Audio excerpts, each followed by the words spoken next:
Right, this is for the 23rd of October, which actually happens to be the end of Libra and then starting to go into Scorpio. And yeah, these are for the shadow and the light. And my God, it's more been the shadow than the light, I have to say. And now we're into Scorpio season. It's not going to get any lighter anyway.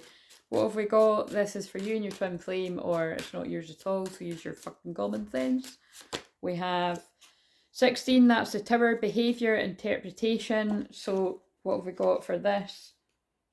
We have behaviour interpretation. Behaviour is highly dependent on interpretation. We're intelligent beings, and therefore how we behave is not simply a systematic reaction to what's happening around us.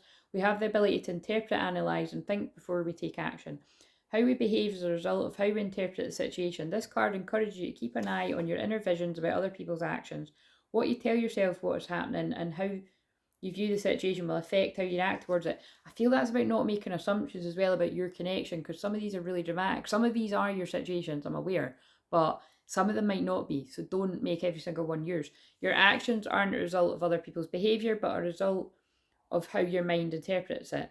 It can be tempting to stay in your own mind and convince yourself that you're right, and more challenging to try and see something different to what you're telling yourself. Yeah, don't catastrophize.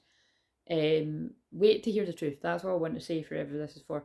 But if you can start practicing this, you might find that your own mind can play tricks on you. Exactly.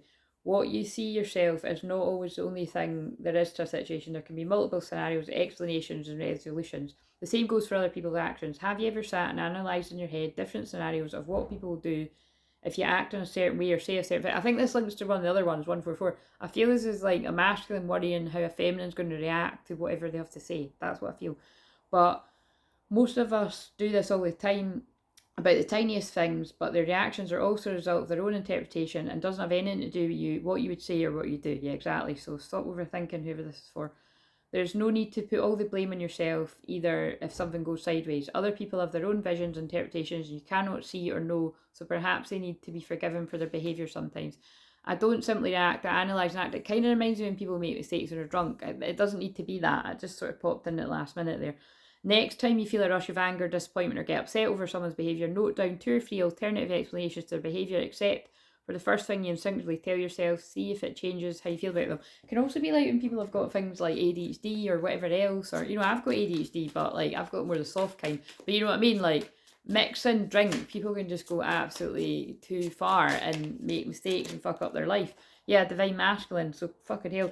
But this masculine, that's, I'm saying how accurate it was of what I was feeling because it's God speaking through me. This divine masculine's closing this cycle out. So that clearly is someone that maybe, you know, and they're not, because they're not happy. They don't want to live their life that way. So don't judge. They want romance now. Lovely.